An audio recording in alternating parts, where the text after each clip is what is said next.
आज हमारे साथ हैं वरिष्ठ पत्रकार दिल्ली से मनोहर मनोहर मनोज जी। तो आज हम बात करेंगे बिहार की राजनीति में लेके नीतीश कुमार का विकल्प, जो पिछले कई सालों से मुख्यमंत्री है, तो दो टर्म से मुख्यमंत्री है वहां पर।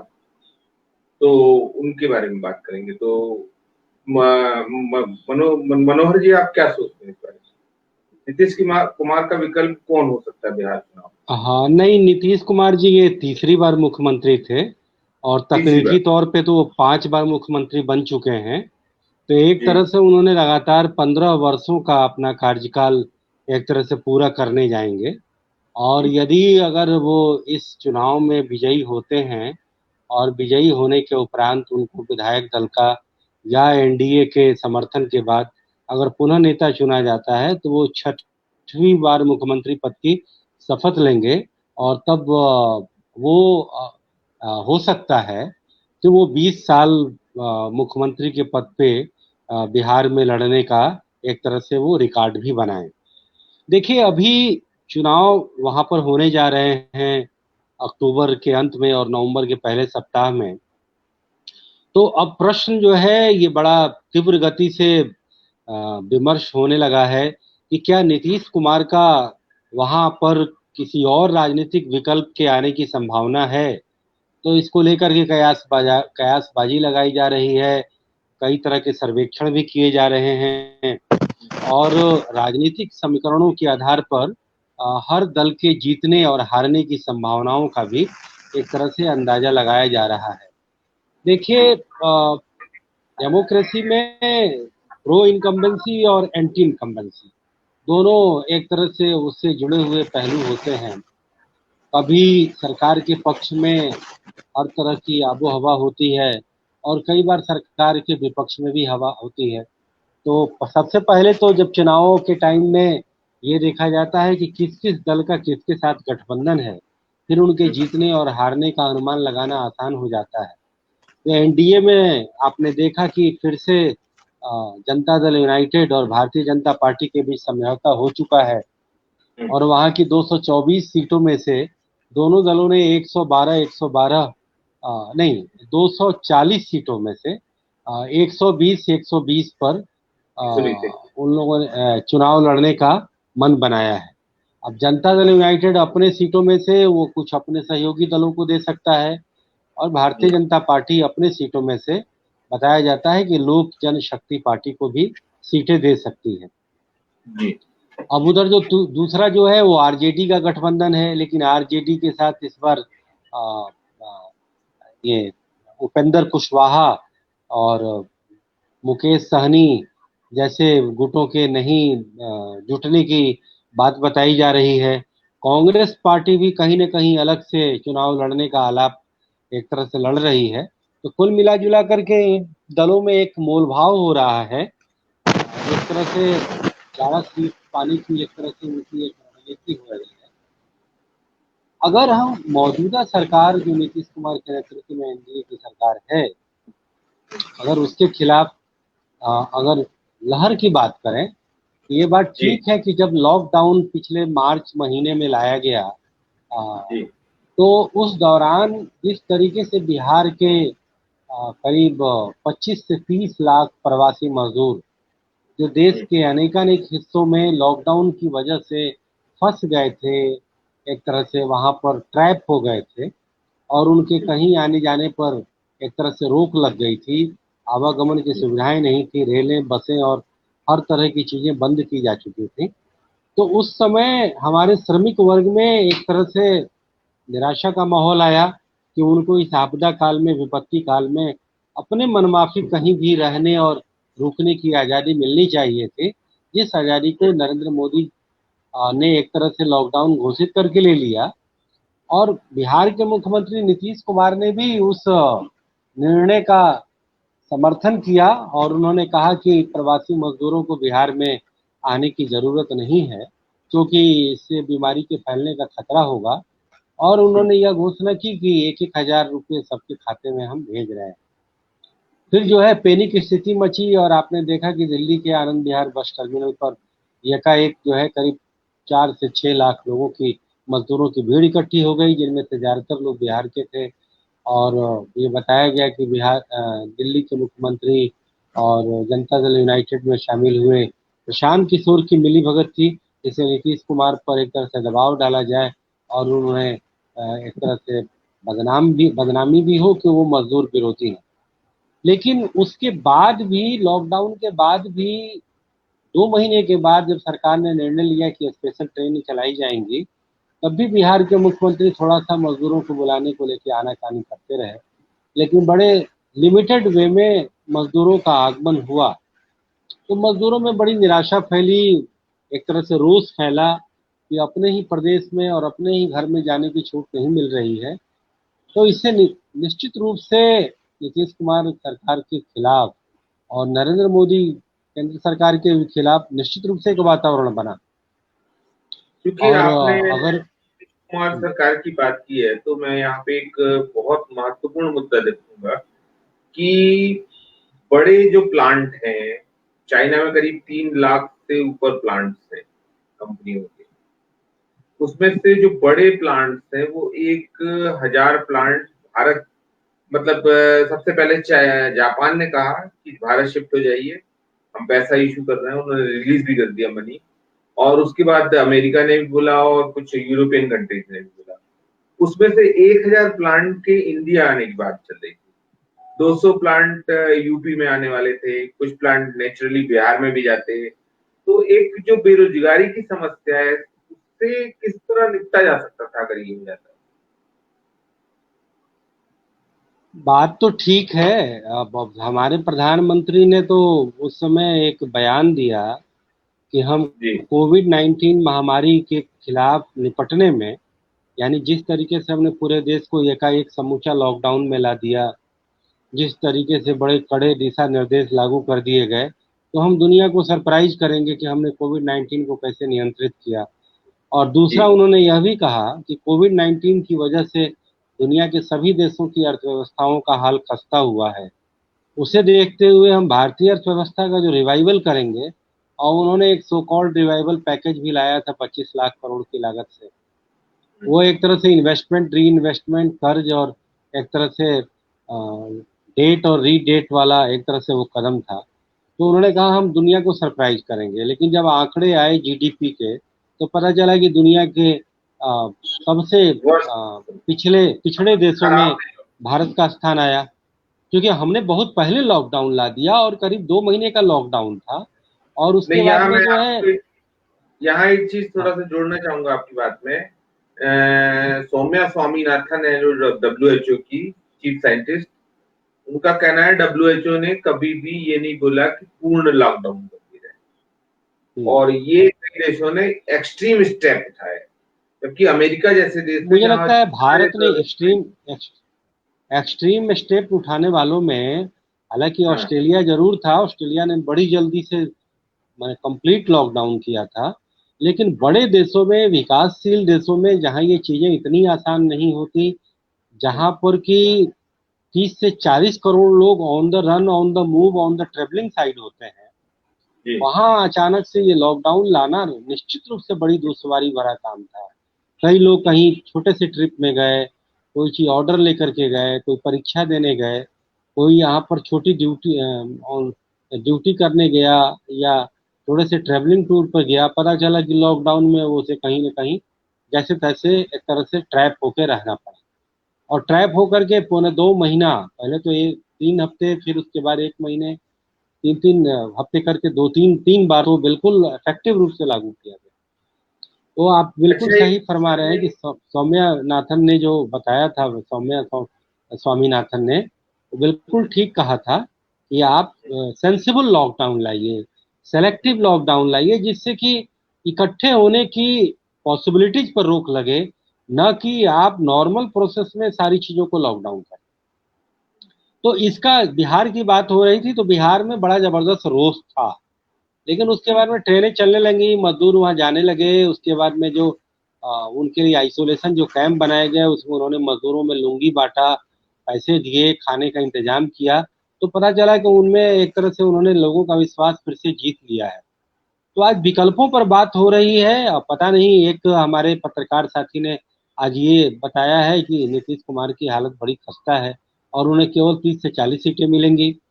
अब विकल्प में जो विपक्षी पार्टी है उनके तो उम्मीदवार मुख्यमंत्री के रूप में एक तेजस्वी यादव घोषित है, और कुछ दो लोगों का और नाम चर्चा में है कि Pappu Yadav next CM of Bihar करके अपना प्रचार कर रहे हैं। एक और अच्छा, कोई इससे जुड़े हुए हैं। प्रिया पुष्पम चौधरी नाम की एक कोई महिला विदेशों से लंदन से पढ़ के आई है, तो वह भी जो है बिल्कुल एक वेस्टर्न स्टाइल में पॉलिटिक्स के मैदान में उतरी है। तो जो वेस्टर्न पॉलिटिक्स होता है वो आइडेंटिटी ओरिएंटेड नहीं होता है, जो इंडियन पॉलिटिक्स की स्पेशलिटी होती है वो कहीं ना कहीं रिफॉर्म सेंट्रिक और वेलफेयर सेंट्रिक होता है।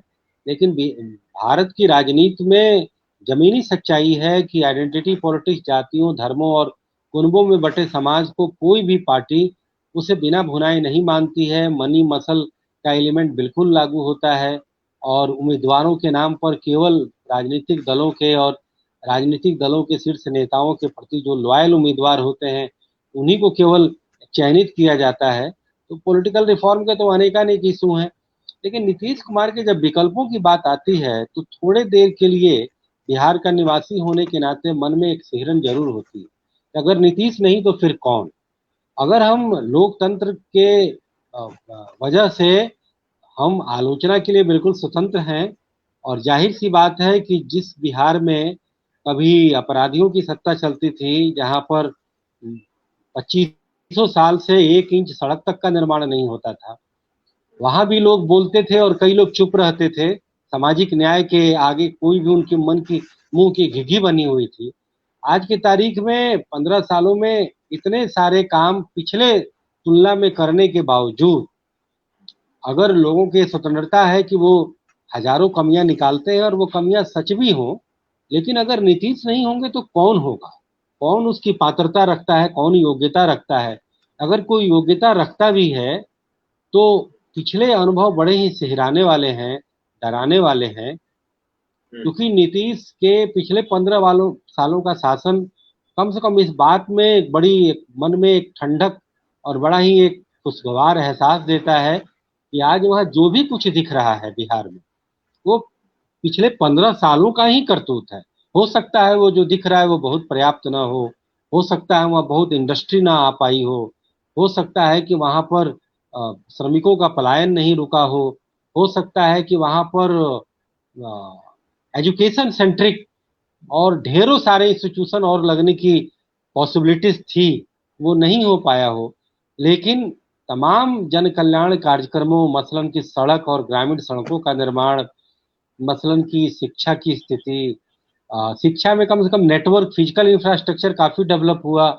ये बात अलग है कि शिक्षकों की नियुक्ति के नाम पर गैर क्वालिफाइड शिक्षकों की लाखों की संख्या में नियुक्ति की गई, जो कि एक बड़ा ही अफसोसनाक पहलू था।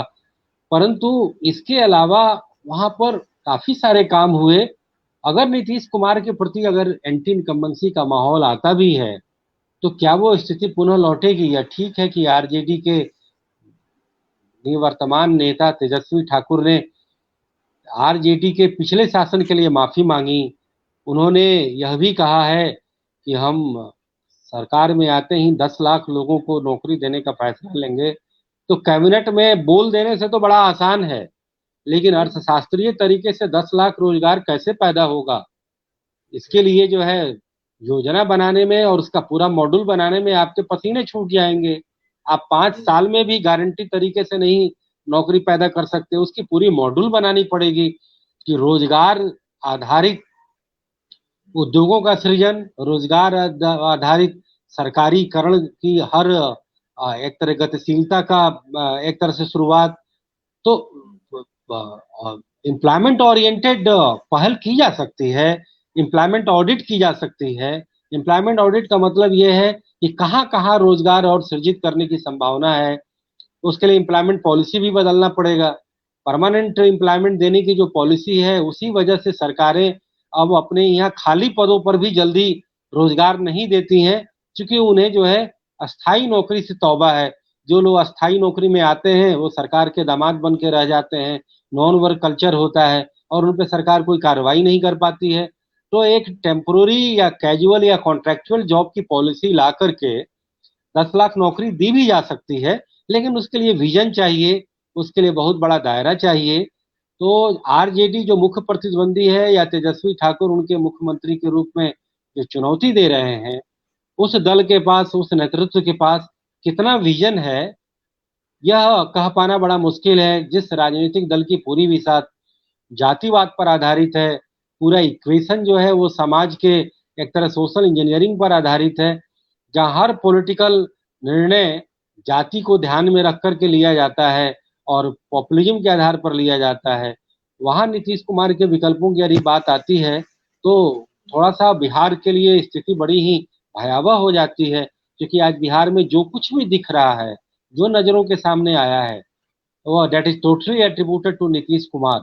हो सकता है कि नीतीश कुमार में भी कई सारी कमियां हैं, अकड़ हैं, जिद्दी हैं, या कई जगह जो है वो पॉपुलर स्टेप नहीं लेते हैं, या लोगों से जिस तरीके से उनको पेश आना चाहिए उसमें उनका कहीं ना कहीं थोड़ा अहंकार भी दिख जाता है। दूसरी बात यह है कि जो अभी भारतीय जनता पार्टी की लोग ऐसे मतलब बता रहे हैं कि अंदर की छिपी कहानी यह है कि उन्होंने एलजेपी को, उन्होंने ही जो है इस गठबंधन से अलग कर सारी सीटों पर चुनाव लड़ने के लिए उकसाया है, कि अगर नीतीश कुमार को दल जनता दल यूनाइटेड को पर्याप्त सीटें नहीं मिल पाती हैं, और भारतीय जनता पार्टी के बारे में लोग बता रहे हैं कि उसकी सीटें 55 से 60 या 65 उतनी ही हो सकती हैं, तो बाकी करीब अगर 40-50 सीटें अगर एलजेपी और अन्य सहयोगियों के जरिए मिल जाता है, तो लोग ऐसा बता रहे हैं कि भारतीय जनता पार्टी भी बिना नीतीश के शासन करना या बिहार में सरकार बनाना चाहेगी। परंतु जिस तरीके से नीतीश कुमार से भारतीय जनता पार्टी को हमेशा संशय बना रहता है, उस तरीके से अगर भारतीय जनता पार्टी नीतीश कुमार के लिए संशय पैदा करती है, तो इस स्थिति का इंतजार हम चुनाव के रिजल्ट आने तक ही हमें करना पड़ेगा। इससे पहले तो अब हम यही कह सकते हैं कि दोनों दलों के बीच समझौता हो गया है। लेकिन अगर एंटी इनकम्बेंसी की बात करें तो इसमें किसको टिकट मिलता है, जातीय समीकरण कैसे बनता है, कौन से मुद्दे चुनाव के सरजमीन पर हावी रहते हैं। अब जैसे एक बड़ा लोकप्रिय बयान नीतीश कुमार का आया कि आरजेडी का जो चुनाव चिन्ह है लालटेन, अब उस लालटेन की लिटरली कोई जरूरत ही नहीं है बिहार में, क्योंकि बिहार के सभी गांव, 65,000 गांव इलेक्ट्रिफाइड हो चुके हैं, और वहां के सभी घरों में बिजली कनेक्शन सौभाग्य योजना के जरिए पहुंच चुकी है। तो इस तरीके की बहुत सारी बातें चलेंगी और अगले 1-1.5 महीने तक अभी बहुत सारे राजनीतिक किस्से और घटनाक्रम ऐसे ही आते रहेंगे, और बिहार के आगामी नेतृत्व को लेकर के बहुत सारे अटकलें जो हैं वो लगती रहेंगी। जैसे आपकी बात जो आई तो उसमें अभी बिहार में 3 गठबंधन, तो मैं आपसे ये पूछूं कि जो जैसे एक तेजस्वी यादव आरजेडी हाँ, एक तेजस्वी यादव का गठबंधन है, एक एनडीए का है और एक ओवैसी का गठबंधन है। हाँ, मैं उधर आ रहा हूँ। मैं तेजस्वी यादव से अधिक काबिल नहीं थे उसके पास जो मुख्यमंत्री के लिए, हालांकि रघुवंश एक बार फिर से दोहराएं। तरह के और भी नेता हैं, तो आरजेडी को उनको आगे लाना। एक बार फिर से दोहराएं जरा अपनी बात। मैं ये कह रहा हूँ तेजस्वी यादव के स्थान पर लाना पार्टी को। हाँ, तेजस्वी यादव के आरजेडी के साथ पहले उम्मीद थी तो उपेंद्र कुशवाहा का दल रालोसपा जुड़ेगा, लेकिन अभी जो खबरें आई हैं कि वो रालोसपा उनसे दूरी बना के रखना चाहता है, और एक मुकेश सहनी का गुट है वह भी शायद उनसे दूरी ही बना रहा है। तो मिला जुला करके वो बसते हैं वामपंथी दल। और तीसरी तरफ जो है, जो ओवैसी का जो मुस्लिम फ्रंट है, उसके साथ मिथिलांचल के एक देवेंद्र यादव पुराने नेता हैं, वो जुड़ रहे हैं, और रालोसपा के जुड़ने की उम्मीद है। तो ट्रायंगुलर यदि फाइट होती है, ट्रायंगुलर फाइट में फिर हमें लगता है कि एनडीए के आने की संभावना है, क्योंकि यदि सेकुलर फ्रंट जो ओवैसी का मोर्चा है, उनका जो एक तरह से उनकी जो गुरुत्व जो उनके मतदाताओं का जो गुरुत्व है वो है मुस्लिम वोटर। और मुस्लिम जो है वो कहीं ना कहीं आरजेडी के माई समीकरण के एक बड़े हिस्से हैं, मुस्लिम यादव। तो अगर मुस्लिम वोट में दरकाव होता है तो आरजेडी के लिए मुश्किलें हो सकती हैं। लेकिन ये भी कहा जा रहा है कि जो गैर मुस्लिम और यादव वोटर हैं उनमें भी नाराजगी आई है नीतीश के खिलाफ, चाहे वो दलित हो या कुछ अगड़ी जाति के भी वोटर हो। तो इसे देखते हुए अगले 1-1.5 महीने में स्थितियां कैसे बदलेंगी, मतदाताओं का रुझान कौन सा करवट लेगा, उसके बाद ही कुछ कहना संभव है। नहीं, मैं एक चीज और यहाँ पे आपसे पूछ जाऊंगा कि बहुत ही जरूरी हो गया है कि हम इस चीज पे ज्यादा जाति आधारित राजनीति कब लेकर जाएंगे। बहुत बढ़िया सवाल है आपका, बहुत बढ़िया सवाल है। हम जिस प्रदेश के चुनाव की बात कर रहे हैं वो तो जाति आधारित राजनीति का चैंपियन है। और देखिए, ये सवाल अपने आप में हम इस तरीके से करते हैं, आज नहीं बल्कि बहुत पहले से जितने भी डिस्कशन होते हैं और जब जातिवाद की बात आती है तो हम ऐसे कहते हैं, हम एक तरह से नैतिक गुहार लगाते हैं राजनीतिक दलों से, राजनेताओं से। और कई बार राजनेताओं का भाषण जब मैं सुनता हूँ तो वो खुद कहते हैं कि जातिवाद जो है वो खत्म होना चाहिए।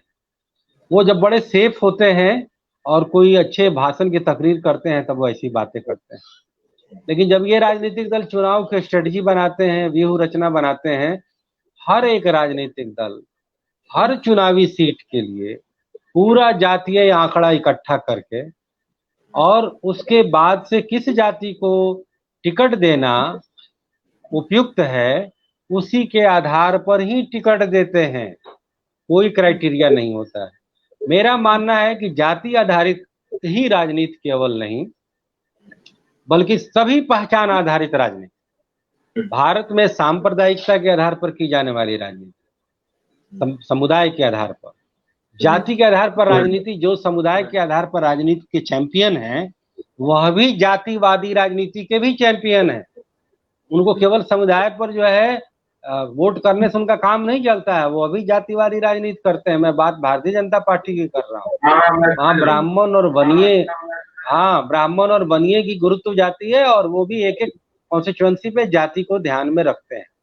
भाषा की राजनीति, प्रांतवाद की राजनीति, ये जितनी पहचान आधारित राजनीति है भारतीय लोकतंत्र के लिए कैंसर की तरह है। और पूरे देश में अर्बनाइजेशन की वजह से और इंडस्ट्रियलाइजेशन की वजह से सारी आइडेंटिटी खत्म हो रही है, धर्म और जाति की दीवारें मिट रही हैं, लेकिन केवल एक सेक्टर है राजनीति जिसमें कि जातिवाद और फल फूल रहा है, फलाया जा रहा है। तो मेरा कहना है संविधान में संशोधन के जरिए भारतीय लोकतंत्र को यदि जिंदा रखना है, यदि परिपक्व बनाना है, यदि दीर्घजीवी बनाना है और गुड गवर्नेंस के ओरिएंटेड बनाना है तो हमें जाति आधारितवादी राजनीति सहित सभी पहचानवादी राजनीति पर संवैधानिक प्रतिबंध लगाना पड़ेगा। और आपको याद होगा कुछ साल पहले सुप्रीम कोर्ट के फैसले आए थे कि हमें जातिवादी रैलियों पर रोक लगानी है।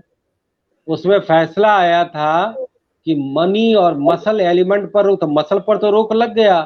अब तो जो है जो सजा याफ्ता लोग हैं उनको 6 साल तक जो है चुनाव लड़ने पर पाबंदी है। हालांकि अभी भी इफेक्टिव तरीके से मसल एलिमेंट अभी और खत्म होना बाकी है। मनी एलिमेंट में चुनाव अब तमाम चुनाव आयोग ऑडिट करता है एक एक खर्चे की।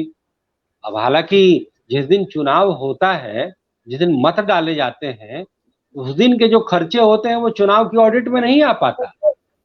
तब तक जो है सारे रिपोर्ट दे दिए जाते हैं खर्चे के। असली खर्च तो होता है चुनाव के दिन, जब एक एक मतदाता को 500-500 रुपये और 1000-1000 रुपये इन्वेलप में रख करके बांटा जाता है। उस दिन सारी धज्जियां उड़ा दी जाती हैं।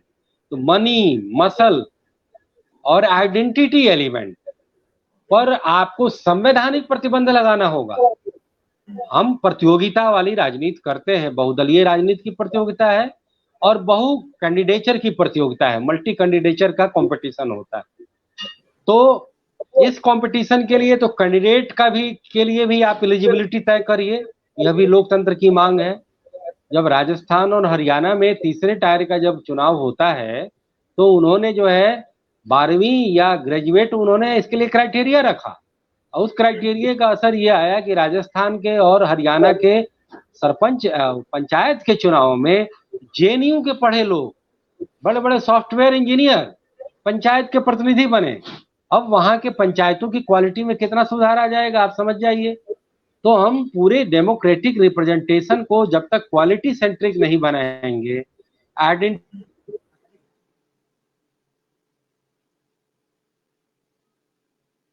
आपका वीडियो शायद रुक गया है, लेस नहीं बनाएंगे, मनी मसल से बिल्कुल अलग है, जो धर्म निरपेक्षता और सामाजिक में एक तरह से के आड़ में एक तरह से वो जो है इन चीजों को धता बताते हैं, जिसे मैं बिल्कुल गलत मानता हूं। हमारे हिसाब से ये क्राइटेरिया बिल्कुल होना चाहिए कि हम एक योग्यता का पैमाना रखें, उसमें आइडेंटिटी पॉलिटिक्स के लिए कोई जगह नहीं हो, और गुड गवर्नेंस के लिए जब तक हम अपने राजनीतिक आचार व्यवहार और इसके सारे इलेक्शनियरिंग प्रोसेस पे दबाव नहीं डालेंगे, तब तक हमारे यहाँ लोकतंत्र की क्वालिटी नहीं सुधरेगी। और ये बातें बिल्कुल फिजूल है कि चुनावी उम्मीदवारों का सबसे बड़ा परीक्षण तो उनके मतदान से हो जाता है, उनके लिए योग्यता का पैमाना और किसी भी तरह की पहचान की राजनीति और भावुकता की राजनीति का पैमाना नहीं आरोपित करना चाहिए। मैं इसके बिल्कुल सख्त खिलाफ हूं। आखिरकार चुनाव आयोग आदर्श चुनावी आचार संहिता का पालन क्यों करता है? अगर सब मतदान से ही तय हो जाए तो फिर क्यों तय किया गया?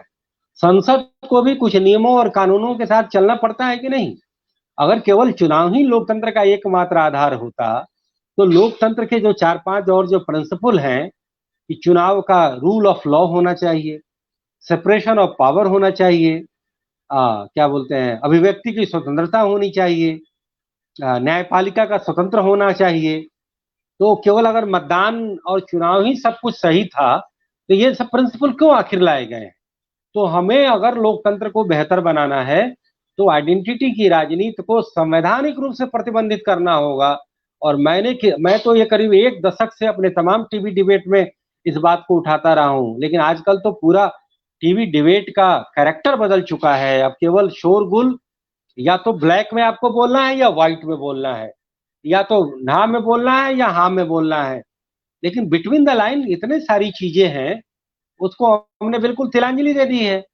और जिसकी वजह से आज कभी भी खुल करके किसी भी चीजों पर एक तरह से किसी का समाधान परक कोई विश्लेषण नहीं हो पाता है, और कोई उसका हम लोग पब्लिक ओपिनियन भी हम लोग ढंग से नहीं बना पाते हैं, बल्कि हम लोग तो जनता के ओपिनियन को एक तरह से जो है एक तरह से उसे प्रभावित करने का काम करते हैं।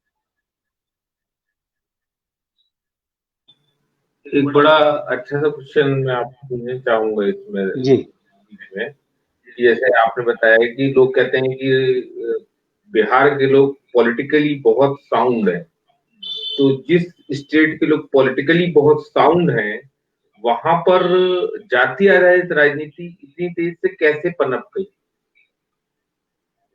देखिए, जाति आधारित राजनीति इसलिए पनपी कि लोकतंत्र में जो है ना, वोट बैंक का एक स्थान होता है।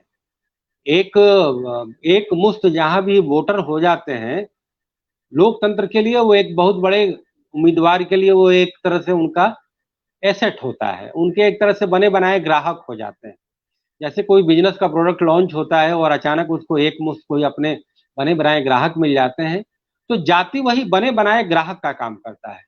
अब जैसे कि अब पार्टियों पर ये चीज लेबल लग चुका है कि ये पार्टी फलाना जाति की पार्टी है, कोई बनिए की पार्टी है, कोई यादवों की पार्टी है, कोई मुस्लिमों की पार्टी है, कोई ब्राह्मणों की पार्टी है, कोई अगड़ी की पार्टी है, कोई पिछड़ी की पार्टी है, कोई दलित की पार्टी है, कोई महादलित की पार्टी। तो जातिवाद इसलिए पनपता है कि वोटरों को गोलबंद करना आसान होता है। जबकि ये प्रतियोगी राजनीति की भावना के खिलाफ है। प्रतियोगिता वाली राजनीति का मतलब है कि जो उम्मीदवार जनता के लिए सबसे ज्यादा ईमानदार बन के दिखाए, सबसे ज्यादा उनके लिए काम करे, सबसे ज्यादा उनके लिए समय दे, सबसे ज्यादा उनके सुख दुख में शामिल हो, सबसे ज्यादा सरकारी फंड का खर्चा उन पर सुनिश्चित करे, सबसे ज्यादा उसमें भ्रष्टाचार, सबसे कम भ्रष्टाचार करे, सबसे ज्यादा उनके हर परेशानी में उनका साथ दे, सबसे ज्यादा उनके समस्याओं की आवाज सदन में उठाए, सबसे ज्यादा तमाम मंत्रियों से और तमाम नौकरशाहों से अपने क्षेत्र की समस्या को लेकर के जो है पूरी सक्रियता प्रदर्शित करे। तो यही प्रतियोगी राजनीति होती है ना। लेकिन जब आप जाति के आधार पर तय कर देंगे तो भैया हाँ सारे यादव इकट्ठे हो जाओ, इनको वोट दे दो, चाहे वो अंगूठा छाप ही क्यों ना हो, चाहे वो सरकार में आने के बाद से केवल अपने ऐश और विलास में क्यों ना रहे।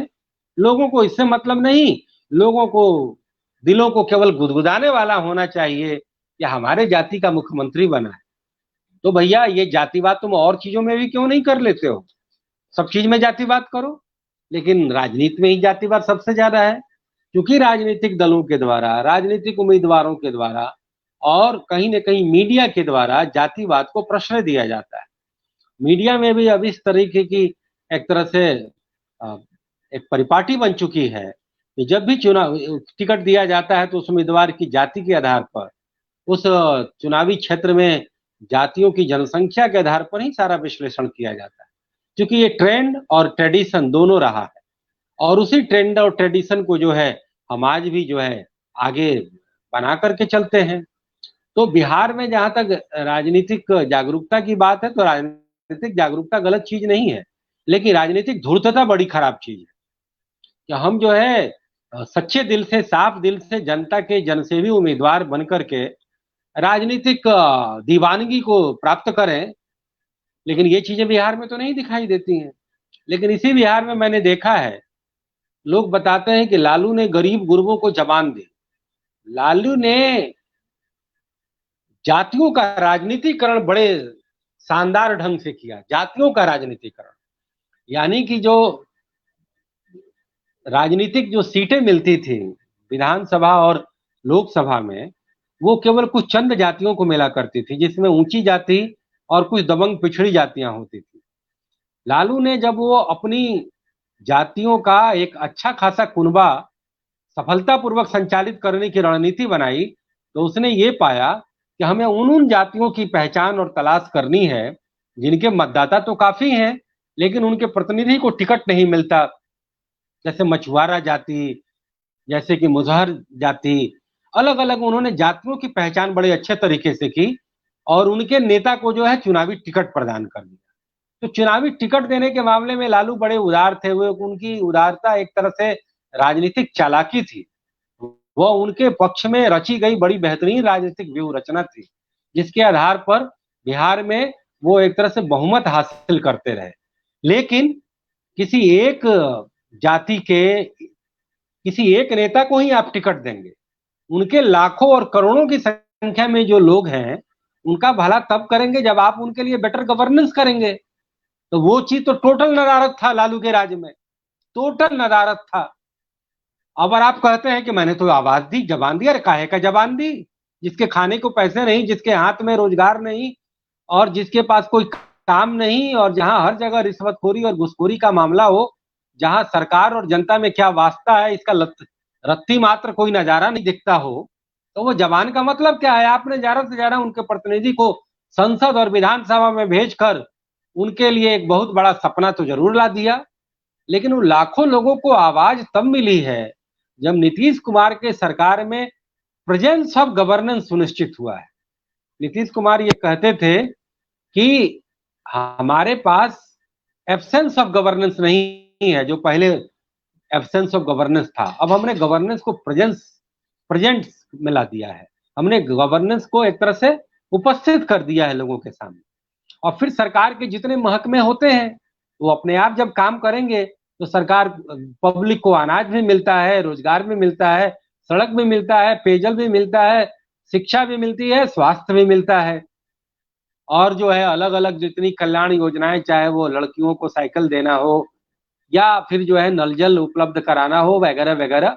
हर राज्य सरकारों की अपनी अपनी योजनाएं होती हैं, उसके आधार पर 15 सालों में गवर्नेंस दिखा है और बिहार के एक एक नागरिक जुड़े हैं, कानून और अपराध की स्थिति बहुत ज्यादा नियंत्रित हुई है और फिर लोगों के मुंह में जबान भी आई है। क्योंकि कहीं ना कहीं लालू में एक तरह से डिक्टेटोरियल एटीट्यूड भी था, एक डायनेस्टिक एटीट्यूड भी था, लेकिन नीतीश कुमार में थोड़ा सा डिक्टेटोरियल एटीट्यूड तो है लेकिन वो डायनेस्टी से दूर है, व्यक्तिगत रूप से वो करप्ट भी नहीं है और सरकार के और गवर्नेंस के प्रेजेंस होने की वजह से लोगों को जो तमाम जो सहूलियतें मिली बिहार के लोगों की, तो उनकी जबान भी निकलने लगी और वो नीतीश की वो जम करके आलोचना भी करते हैं। और ये भी बात सही है कि कोई भी प्रतियोगी लोकतंत्र में अगर किसी सत्ताधारी दल के सामने अगर कोई दूसरा दल चुनौती नहीं खड़ा करता है तो कहीं ना कहीं उसमें जो है एक एक अहंकार की भावना आती है, उसमें कहीं ना कहीं शिथिलता की भी स्थिति आती है। तो उस शिथिलता को तोड़ने के लिए एक मजबूत विपक्ष का होना जरूरी है या चुनौती देने वाले का भी होना जरूरी है। नहीं तो एक छत्र राज्य कभी भी अच्छा नहीं होता, वो फिर वो गैर लोकतांत्रिक हो जाता है। जैसे कि अभी हम केंद्र में देख रहे हैं कि नरेंद्र मोदी और उनकी पार्टी एनडीए और भाजपा के सामने विपक्ष एक तरह से पस्त पड़ा है और नरेंद्र मोदी की सरकार बिल्कुल ऑटोक्रेटिक डिसीजन लेते जा रही है। वो डिसीजन अच्छा भी होता है लेकिन उसके लिए लोकतांत्रिक मान्यताओं का जो है पालन नहीं किया जाता है। उसके लेकर के जो है तमाम लोकतंत्र के स्टेक होल्डर के साथ जो है विमर्श किया जाता है, पब्लिक कंसेंसस नहीं बनाया जाता है। तो अगर बिहार की बात करें तो कमोबेश वही स्थिति है, लेकिन हमें इस बात को नहीं भूलना होगा कि 15 वर्ष पूर्व का जो बिहार और आज जो बिहार है उसमें जो अंतर दिखाई देता है वो अंतर भारत के किसी हिस्से में पिछले 15 सालों से तुलना करें तो वो दिखाई नहीं देगा। क्योंकि बिहार में 15 साल पहले सचमुच में एक जंगल राज हुआ करता था। हम लोग बिहार के वासी होने के नाते इस पूरी स्थिति से वाकिफ हैं और उतनी बदतर गवर्नेंस दुनिया में कहीं नहीं दिखाई पड़ेगा जो कि बिहार में दिखाई पड़ता था। और वो सारा गवर्नेंस कथित सामाजिक न्याय के नाम पर, कथित धर्म निरपेक्षता के नाम पर बिल्कुल ताक पर रख दिया गया था और सामाजिक न्याय के उस आतंक के आड़ में भी सामाजिक न्याय की जो पहरुए जातियां थीं उन लोगों ने भी गवर्नेंस अच्छा नहीं होने की वजह से इस सरकार के खिलाफ बगावत की और कहीं ना कहीं अति पिछड़ा और महादलित के रूप में एक फैक्शन जो अलग हुआ वो नीतीश कुमार के जनता दल यूनाइटेड पार्टी का जो है एक तरह से उसका एक तरह से नया वाहक बना और जो उनकी एक राजनीतिक एक तरह से पूंजी के रूप में है। हाल फिलहाल में अगर जो वहां स्थिति कुछ बदल रही है तो वह भी लोकतंत्र के भले के लिए ही होगी, हम ऐसी उम्मीद करते हैं। अच्छा, एक बड़ी चीज होती है कि भाजपा हमेशा कहती है कि कांग्रेस परिवारवाद की राजनीति करती है, लेकिन चाहे आरजेडी हो चाहे रालोसपा हो सभी में परिवारवाद की राजनीति चल रही है। आज तो भाजपा में भी चल रही है, तो वो फिर इसको किस तरह से जस्टिफाई करते हैं? सिर्फ कांग्रेस में चल रही है। देखिए, मेरे किताब में एक बहुत बड़ा इस पर चैप्टर है राजनीति के वंशवाद पे। देखिए, सबसे पहले तो थ्योरेटिकली हम लोग को राजनीति के वंशवाद का विरोध करना चाहिए। अगर हम विरोध नहीं करते हैं तो इसका मतलब हम लोग लोकतंत्र के समर्थक नहीं हैं। लोकतंत्र का फंडामेंटल प्रिंसिपल है इक्वालिटी ऑफ अपॉर्चुनिटी, अवसर की समानता। और हम जो लोकतंत्र हैं वो दलीय लोकतंत्र हैं, यानी कि पॉलिटिकल पार्टी प्रिवेल करती है, न कि कोई कैंडिडेट प्रिवेल करता है। और पॉलिटिकल पार्टी का मतलब ये नहीं होता है कि आप लिमिटेड कंपनी बना दें। भारत की राजनीति की बहुत सारी विडंबनाओं से भरी हुई है और उन विडंबनाओं में एक ये है कि भारत के राजनीतिक दल वंशवाद के जबरदस्त शिकार हैं। कांग्रेस तो इस परिपाटी की सबसे बड़ी चैंपियन है, जिसको लेकर के कांग्रेस को माफ नहीं किया जा सकता। 70 साल तक उन लोगों ने लोगों के इस मानसिकता का भरपूर फायदा उठाया जब तक वो वंशवाद के बिल्कुल खिलाफ नहीं हो पाए थे। आज कांग्रेस को यदि पर्याप्त सीटें नहीं मिलती हैं तो कहीं ना कहीं लोगों में अब वंशवाद को एक्सेप्ट करने की लिमिट खत्म हो जाने की वजह से भी है। जहां तक आपका सवाल है तो भारत के सारे प्रांतीय दल, बिल्कुल सच बात है कि वह डायनेस्टी के शिकार हैं, लेकिन जनता दल यूनाइटेड कम से कम इसका अभी तक अपवाद है। लेकिन बाकी जो पार्टियां हैं, ऊपर से आप बोलते जाइए, नेशनल कॉन्फ्रेंस, नीचे में अकाली दल, फिर उसके बाद में इधर उत्तर प्रदेश में समाजवादी, फिर बिहार में आरजेडी और एलजेपी, बंगाल में जो है तृणमूल कांग्रेस में भी ममता बनर्जी के कई सारे भतीजे उतीजे हैं, फिर और नीचे जाइए तो बीजू पटनायक, और उसके नीचे जाइए तो आंध्र प्रदेश में जो है वाईएसआर कांग्रेस और तेलुगु देशम, फिर इधर महाराष्ट्र में शिवसेना, और फिर जो है उसके नीचे जाइए डीएमके, और डीएमके में भी पूरा कुनबा परस्ती है, और एआईडीएमके में भी थोड़ा बहुत कुनबा परस्ती है। तो मैं तो कहता हूं कि आप डायनेस्टी के खिलाफ भी जो है कानूनन प्रतिबंध लगाइए। और जो आपने बात ये की है, मेरे इस किताब के उस अध्याय में, उस लेख में लिखा है कि जब तक अगर कोई राजनेता जीवित है तब तक उसके जिंदगी में उसके बच्चों को टिकट नहीं मिलना चाहिए। अगर राजनेता की मृत्यु हो जाती है तो मृत्यु के बाद, चूंकि हम डिस्क्वालिफाइंग क्राइटेरिया भी डायनेस्टी को नहीं रख सकते, कई ऐसे लोग हैं जिनके बाप राजनेता हैं और वो खुद भी काफी सक्रिय रहा, जबकि हकीकत यह है कि डायनेस्टी से यदि आप आते हैं तो आपके लिए टिकट पाना आसान होता है, राजनीति में आपको अपना प्रभा मंडल बनाना बेहद आसान होता है। ये कोई कहने की बात नहीं है, ये कुतर्क है कि डॉक्टर का बेटा डॉक्टर और इंजीनियर का बेटा इंजीनियर, वो प्रोफेशन है, वह एक टेक्निकल प्रोफेशन है, उसमें आपकी एलिजिबिलिटी तय होती है। लेकिन राजनीति, it's all about a name of projection. Film industry भी एक प्रोजेक्शन का नाम है, और वैसे भी लोकतंत्र जो है वह करोड़ों लोगों को अवसर देने का नाम है। तो उस लोकतंत्र में आप ये नहीं कह सकते कि वह लोकतंत्र प्रोफेशन हो गया। जब आप चुनाव लड़ते हैं तो आप अपना प्रोफेशन सामाजिक सेवा लिखते हैं, और जब आप अपने बच्चों को आपको टिकट देना होता है, राजनीति में प्रोजेक्ट करना होता है, तो कहते हैं कि डॉक्टर का बेटा डॉक्टर तो इंजीनियर का बेटा इंजीनियर। यह एक पाखंड है, हिपोक्रेसी है, और अवसर की समानता के बिल्कुल खिलाफ है। यह तमाम लोगों को अवसरों से वंचित करता है। भारतीय जनता पार्टी सैद्धांतिक रूप से वंशवादी पार्टी नहीं है, लेकिन आपने ये ठीक कहा कि इसमें भी कई नेताओं के पुत्रों को टिकट मिलता है, लेकिन मुझे लगता है कि उसकी डिग्री कांग्रेस की तुलना में बेहद कम है, क्योंकि कांग्रेस में सर्वोच्च स्तर के नेता के वंशवाद को जीवित करना है। उनका सबसे प्राइम एजेंडा है कि नेहरू और गांधी के वंश को आगे बढ़ाया जाए, और उसकी वजह से वो अपने क्षत्रपों के लड़कों को भी टिकट देने के लिए बाध्य होते हैं। लेकिन भारतीय जनता पार्टी में कुछ मुख्यमंत्री अपने बेटों को टिकट देने का काम गलत जरूर कर गए हैं, क्योंकि राज्यों में सीटों का जो बंटवारा होता है टिकटों का, तो उसमें मुख्यमंत्री बड़ी सक्रिय भूमिका में होता है, और इस वजह से रमन सिंह, इस वजह से यदुरप्पा और वसुंधरा राजे ने अपने बेटों को टिकट दिया, और कुछ हद तक हिमाचल के मुख्यमंत्री धूमल के बेटे जो अनुराग ठाकुर है वो भी आए हुए हैं। लेकिन भारतीय जनता पार्टी में वैसे ये परिपाटी नहीं है वंशवाद की। यहां तक कि अनंत कुमार की मृत्यु हुई, उसके बाद उनकी पत्नी को टिकट सहानुभूति पूर्वक मिल जाना चाहिए था, लेकिन नरेंद्र मोदी ने वंशवाद के आधार पर नहीं, बल्कि अनंत कुमार से उनके इक्वेशन बड़े अनुकूल नहीं थे, इस वजह से उनकी पत्नी को टिकट नहीं दिया, और अपने एक बिल्कुल नए युवा समर्थक को उन्होंने टिकट दे दिया। तो नरेंद्र मोदी या भारतीय जनता पार्टी में अभी वंशवाद भले उतना चरम पर न हो, लेकिन अधिनायकवाद तो चरम पर है। आज मोदी और शाह के अलावा भारतीय जनता पार्टी में किसी की चलती नहीं है।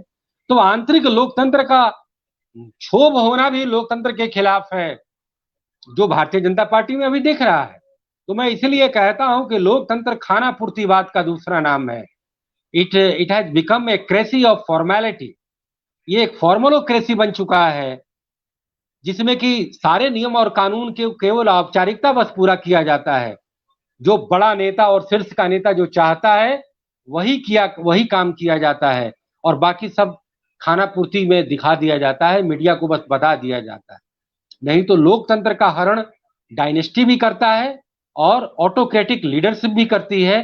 तो आज डायनेस्टी की प्रतीक भारत की तमाम राजनीतिक दल हैं, तो भारतीय जनता पार्टी भी एक तरह से ऑटोक्रेसी की अभी प्रतीक बन चुकी है, और इसीलिए हम कहते हैं कि देश में अभी लोकतांत्रिक आपातकाल चल रहा है। ये बात बहुत हद तक सही भी।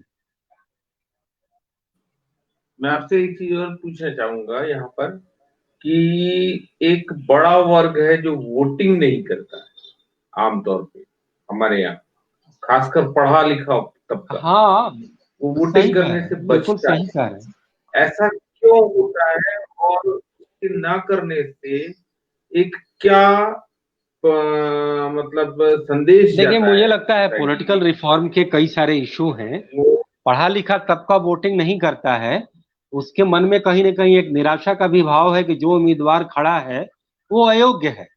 राजनीतिक दल ने हमसे पूछ के उम्मीदवार खड़ा नहीं किया, और मैं उसमें एक अहंकार है कि मैं पढ़ा लिखा हूं, मैं क्यों लाइन में लगने जाऊं, पंक्ति में लगना जाऊं। मुझे लगता है कि एक टोटल पॉलिटिकल रिफॉर्म की जरूरत है। सबसे पहले हर राजनीतिक दल बेहद अच्छे उम्मीदवार जो पब्लिक लीडरशिप की कसौटी पर बिल्कुल खरे उतरते हों, उन्हें टिकट प्रदान करें। और दूसरा, 100% मतदान सुनिश्चित करने का कानून बनाया जाना चाहिए। और इसमें अगर डिजिटल मतदान भी किया जाता है तो उसे भी अनुमति दी जानी चाहिए। मुझे लगता है जब 100% मतदान होगा, जब कैंडिडेट 100% बिल्कुल खरे होंगे, तो भारतीय लोकतंत्र के लिए वो सपनों सरीखों माहौल होगा, और भारतीय लोकतंत्र का वो एक स्वर्ण काल होगा। और मुझे लगता है कि उस दिशा में भी लोकतांत्रिक सुधारों को अभी आगे ले जाने की जरूरत है। नहीं तो अभी तो लोकतंत्र बहुत हद तक खाना पूर्तिवाद के तौर पे चल रहा है।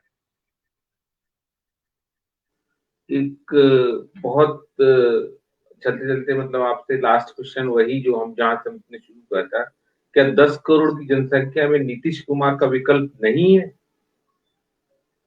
बिहार के मुझे लिए? देखिए, विकल्प तो कई सारे हैं, लेकिन दलीय दल के रूप में, मतलब कि राजनीतिक एनवायरनमेंट में जो लोग एस्टेब्लिश हैं, उसमें तो मुझे लगता है कि कोई अभी ऐसा विकल्प, उचित विकल्प नहीं दिखाई देता है। राजनीतिक विकल्प तो समर्थन के आधार पर तय होता है। तो मुझे लगता है कि कोरोना काल में ये चुनाव हो रहा है, एक तरह से सारे राजनीतिक दल अपने आप को कई मामलों में असहाय और पंगु महसूस कर रहे हैं। जनता में आप ज्यादा प्रचार भी नहीं कर सकते, कई सारी व्यूह रचना बनाने में भी कठिनाई है। और चूंकि यह दल सरकार में है, सत्ता में है, तो उसे कई इनबिल्ट एडवांटेज भी है। तो ऐसे में मुझे लगता है कि अ, भले नीतीश कुमार के खिलाफ कुछ रोष हो, कुछ एंटी इनकम्बेंसी का माहौल हो सकता है सीटों में कमी आए, या यह भी हो सकता है कि किसी को स्पष्ट बहुमत ना भी मिले। लेकिन अभी 1 महीने के बाद ही पूरा सीन क्लियर पता चल पाएगा। एक एक चीज और मैं पूछना चाहूंगा आपसे कि सुशांत सिंह राजपूत की मौत के बाद जो राजनीति की भाजपा ने, खासकर भाजपा ने और उससे जुड़े लोगों ने, तो क्या वो कहीं ना कहीं नीतीश कुमार को किनारे करने का जरिया था? नहीं, नीतीश कुमार को किनारे करने का जरिया नहीं था। वह एक तरह से एनडीए का इशू था, और बल्कि नीतीश कुमार किनारे लगने के बजाय एक तरह से बीच धारा में अब चलने लगे। जैसे उन्होंने सीबीआई की जांच का अनुमोदन किया, और उनके डायरेक्टर जनरल पुलिस ने जो अपनी सक्रियता प्रदर्शित की, तो उसकी वजह से कुछ लोगों ने जो इसने जिन्होंने मुहिम चलाई थी, उनके मुहिम को बल मिला। लेकिन सुशांत सिंह राजपूत का राजनीतिक मुद्दा बनना मेरे लिए बड़ा अचंभाजनक लगता है। इसमें कौन सा राजनीतिक मुद्दा बनता है? सुशांत सिंह राजपूत के हत्या या उनकी आत्महत्या, दोनों की जांच की पूरा तकनीकी निष्कर्ष सामने आए, उसमें हम सबकी दिलचस्पी है। परंतु ये राजनीतिक मुद्दा किस आधार पर बन गया, ये मेरे समझ से परे है। अगर उनकी हत्या हुई है तो जो हत्या करने वाले लोग हैं, वो कोई बिहार के विपक्षी दल के तो है नहीं लोग, तो उनके खिलाफ माहौल बनेगा या किसी के समर्थन में माहौल बनेगा। तो कुल मिला जुला करके इसको लेकर के जो एक्टिविज्म दिखाया गया, वो बियॉन्ड प्रोपोर्शन था। एक मीडिया के लिए एक बहुत बड़ी केवल सनसनी मात्र थी। मुझे लगता है कि इसमें अब तक जो ड्रग एंगल के अलावा कोई क्राइम एंगल तो अभी तक नहीं दिखा है। और प्राइमा फेसी, हालांकि ठीक है कि इसकी एक सच घटना आए, मामला क्या था, प्राइमा फेसी ये लगता है कि वह व्यक्ति डिप्रेस था, ड्रग्स का सेवन कर रहा था, रिलेशनशिप के कॉम्प्लिकेशंस थे, अपने घर वालों से रिलेशन इस लॉकडाउन में जो उसके सामान्य होने चाहिए थे वह घोर मानसिक अवसाद का शिकार रहा, और अकेलेपन ने उसके साथ जो है कुछ ऐसी दुर्भाग्यजनक परिस्थिति पैदा कर दी तो वह आत्महत्या करने के लिए विवश हो गया। और वह परिस्थिति आज देश में लाखों लोगों के साथ चल रही है। अनेकों लोग इस कोरोना काल में अवसाद के शिकार हैं, कईयों ने आत्महत्या कर ली, और फिल्म इंडस्ट्री में भी कई लोगों की आत्महत्या की खबरें आई हैं। अगर इसका अपराध एंगल है तो उसका 100% नहीं बल्कि 200% उसकी जांच होनी जरूरी है और न्याय मिलना सुनिश्चित होना चाहिए। तो इसे देखते हुए हम यही कह सकते हैं कि राजनीतिक मुद्दा बनना सुशांत सिंह राजपूत के हत्या या आत्महत्या का बिल्कुल बेमानी है और बिल्कुल बेतुका है। चलते चलते आपसे एक सवाल और मैं पूछना चाहूंगा कि क्या सुशांत सिंह राजपूत की जगह बेरोजगारी, किसान की समस्याएं, शिक्षा और स्वास्थ्य ये राजनीतिक मुद्दा नहीं होना चाहिए? देखिए, ये जितने आपने ये मुद्दे गिनाए, ये हमारे हमेशा स्थायी मुद्दे बन के रहना चाहिए। यह भी स्वस्थ लोकतंत्र के लिए जरूरी है। जैसे हमने कहा, पहचान की राजनीति और वंश की राजनीति को निर्मूल करना जरूरी है, वैसे ही गुड गवर्नेंस की राजनीति केवल फंडामेंटल इशू पे होनी चाहिए, गरीबी, बेरोजगारी या शिक्षा, बीमारी और भ्रष्टाचार को लेकर। लेकिन यह भी बात सही है कि इन चारों पांचों मुद्दों पर बिहार की नीतीश सरकार सक्रिय रही है, उसके परफॉर्मेंस रहे हैं, उसके डिलीवरेंस रहे हैं। यहाँ तक कि कोरोना को लेकर के ये मामला आया कि बिहार की अस्पताल व्यवस्था बिल्कुल चौपट है और वो इस कोरोना की महामारी को नियंत्रित करने में अक्षम है। लेकिन बाद में सरकार ने प्रोएक्टिव रोल अदा किया और कहीं न कहीं राजनीतिक इच्छा शक्ति के जरिए स्थानीय तौर पे और राज्य के बड़े शहरों, महानगरों और राजधानी के स्तर पे इसको लेकर के चाक चौबंदी दिखाई गई और कोरोना को लेकर के जो एक पैनिक स्थिति पैदा हुई थी उस पे उन लोगों ने नियंत्रण लाया। लेकिन बिहार में बहुत सारे काम करने की जरूरत है। बिहार में सबसे पहले इंडस्ट्री का आगमन हो, सेवा उद्योग का विस्तार हो और शिक्षण के क्षेत्र में इतने सारे वहां पर एजुकेशनल चेन स्थापित हो कि बिहार का पैसा छात्रों द्वारा बाहर न खर्च किया जाए।